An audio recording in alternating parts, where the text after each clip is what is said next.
ஜனாதிபதி தேர்தலுக்கு இன்னும் 3 வாரங்களுக்கு குறைவான நாட்களே இருப்பதால் நாளுக்கு நாள் பார்க்கின்ற பொழுது தேர்தல் சூடு என்பது சூடுபிடித்துக் கொண்டே செல்வதை காணக்கூடியதாக இருக்கின்றது. இந்த சூட்டிற்குள்ளும் இந்த கருத்து கணிப்புகள் எல்லாம் வந்து இந்த சூட்டை இன்னும் அதிகப்படுத்தி கொண்டே செல்கின்றது என்று சொல்லலாம். குறிப்பாக கடந்த 29ஆம் தேதி IHPயினுடைய கருத்து கணிப்பு வெளிவந்தது. இந்த கருத்து கணிப்பின் பின்னர் ரணில் சஜித் ஆகிய 2 அணியினரும் பயந்திருப்பதாக தெரிகிறது. இப்போது அனுரவினுடைய அலை என்பது கொஞ்சம் மேலே வந்திருப்பதன் காரணமாக சஜித் அனுர ஆகிய 2 பேரும் பயந்திருக்கிறார்கள்.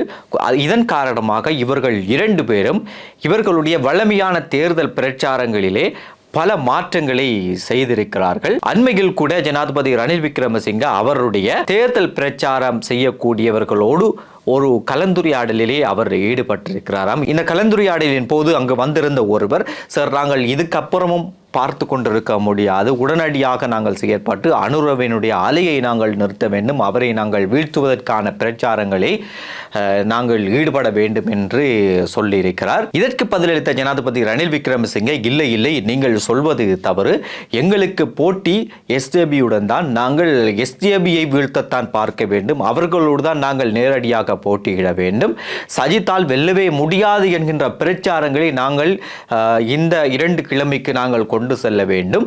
ஏனென்றால் அனுரவுக்கு போடுகின்ற எவருமே 2வது போட்டிங் போட மாட்டார்கள். எனவே இந்த 2 வாரங்களில் நாங்கள் சஜித் வெல்லவே மாட்டார் என்கின்ற பிரச்சாரங்களை நாங்கள் கொண்டு சொல்ல வேண்டும். அதன் பிறகு கடைசி வாரத்தில் அனுர வந்தால் இந்த நாட்டை அழித்து விடுவார் என்கின்ற பிரச்சாரத்தை நாங்கள் கொண்டு செல்ல வேண்டும் என்று ஜனாதிபதி ரணில் விக்ரமசிங்கே இந்த இடத்திலே பேசியிருக்கிறார். ஜனாதிபதியுடைய இந்த கதையை அங்கிருந்த அனைவரும் ஏற்றுக்கொண்டிருக்கிறார்கள். இதன் போது இன்னும் ஒரு முன்னாள் இளம் அமைச்சர் ஒருவர் இந்த இடத்திலே அனுரவுக்கு எதிராக எப்படியான ஒரு பிரச்சாரங்களை நாங்கள் கொண்டு செல்ல வேண்டும் என்கின்ற திட்டமெல்லாம் நாங்கள் போட்டு முடித்து விட்டோம், நீங்கள் ஓகே சொன்னால் மட்டும் போதும், நாங்கள் அந்த திட்டத்தை நடைமுறைப்படுத்துவோம் என்று சொல்லியிருக்கிறார். அது மட்டுமல்லாமல் நாங்கள் புதிய முகங்களை தேர்தல் பிரச்சார மேடைகளிலே நாங்கள் ஏற்ற வேண்டும் என்று அவர் கூற, அதற்கு பதிலளித்த ஜனாதிபதி ரணில் விக்ரமசிங்க, அதுதான் எங்களிடம் இளம் அமைச்சர்கள் இருக்கிறார்களே, அவர்களை நாங்கள் முன்னுக்கு ஏற்றுவோமே என்று கூற, இதற்கு பதிலளித்த அந்த முன்னாள் அமைச்சர், இல்லை இல்லை, நாங்கள் Z ஜெனரேஷனுக்கு ஏற்றவாறு நாங்கள் பேச வேண்டும், அவர்களை நோக்கித்தான் நாங்கள் பேச வேண்டும்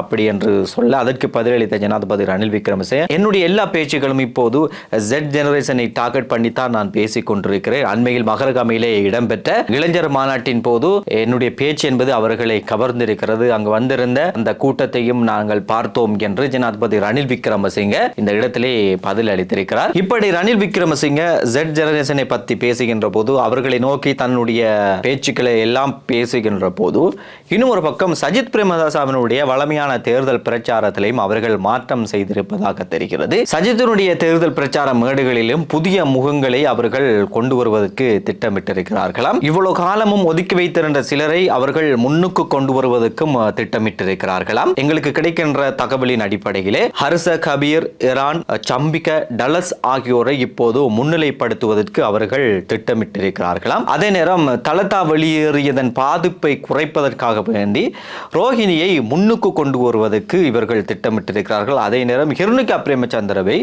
ஓரளவுக்கு ஒரு சைட்டில் வைத்துக் கொள்வதற்கும் இவர்கள் திட்டமிட்டிருக்கிறார்களாம். தேர்தல் முடிகின்ற வரை குடகேவா போன்ற முட்டுக்கட்சியில் இருந்து வந்தவர்களை சத்தம் இல்லாமல் வைத்துக் கொள்வதற்கும் இவர்கள் பேசியிருக்கிறார்களாம். அதே நேரம் ரணில் அனுர் ஆகிய 2 பேரையும் ஒரே நேரத்தில் எதிர்த்து பிரச்சாரங்களை எல்லா இடங்களிலும் கொண்டு செல்வதற்கும் இவர்கள் முடிவு செய்திருப்பதாகவும் சில தகவல்கள் தெரிவிக்கின்றன. அனுரவின் மனைவியை அனுரை ஏன் வெளியில் காட்டவில்லை என்கின்ற பிரச்சாரத்தை கொண்டு செல்வதற்கு SJBக்குள் இருக்கின்ற ஒரு இளம் MP கூட இந்த பிரச்சாரத்தை கொண்டு செல்ல வேண்டும் என்று பரிந்துரைத்திருக்கிறாராம். அதே போன்று இன்னும் ஒரு SJBயை சேர்ந்த MP ஒருவர், நாங்கள் நளினியை பிரச்சாரத்துக்கு முன்னிலைப்படுத்த வேண்டும் என்கின்ற யோசனையை முன்வைத்திருக்கிறாராம். இப்படி அனுரவினுடைய அலைக்கு ரணிலும் சஜித்தும் பயந்து புதிய பல திட்டங்களையும் அவர்களுடைய வலிமையான தேர்தல் பிரச்சாரங்களிலும் பல புதிய மாற்றங்களை அவர்கள் கொண்டு வந்தாலும் இந்த SJB மேடையில் ஒருவர் பேசிக் கொண்டிருக்கிறாராம். இவருடைய பேச்சின் காரணமாக SJBக்குள் இருக்கின்ற ஆதரவு என்பது குறைந்து போவதாக விமர்சிக்கப்பட்டு வருகிறது. இவரை எப்படியாவது சரி இந்த மேடையில் ஏற்றாமல் இருக்க பார்ப்பதற்கு SJB பிஜேபிக்குள் இருக்கின்றவர்கள் திட்டமிடுகிறார்களாம். ஆனால் அவரும் மேடையில் இறங்குவதாக இல்லை என்கின்ற ஒரு முடிவில் தானாம் அவரும் இருக்கிறார். எனவே என்ன செய்தாவது இவருடைய வாயை மூடுவதற்கு எஸ்ஜேபியில் இருக்கின்றவர்கள் திட்டமிட்டு வருவதான இன்னும் ஒரு தகவலும் இருக்கிறது. எது எப்படி இருந்தாலும் தபால் மூல வாக்கெடுப்புக்கு இன்னும் ஒரு நாள் தான் இருக்கிறது. எதிர்வரும் 4-5-6 தேதிகளில் தபால் மூல வாக்கெடுப்பு இடம்பெற இருக்கிறது. இந்த முறை ஜனாதிபதி தேர்தல் பிரச்சார மேடைகளை பார்க்கின்ற போது எல்லா ஜனாதிபதி வேட்பாளர்களும் மக்களுக்கு வாக்குறுதி மலைகளை பொழிந்து வருவதை காணக்கூடியதாக இருக்கிறது. எப்படி இருந்தாலும் மக்கள் மிக தெளிவாக இருக்க வேண்டும். மக்கள் மிக தெளிவானவர்கள். அவர்களுடைய எதிர்காலத்தை தீர்மானிக்கின்ற முடிவு என்பது அவர்களுடைய கையில் தான் இருக்கிறது.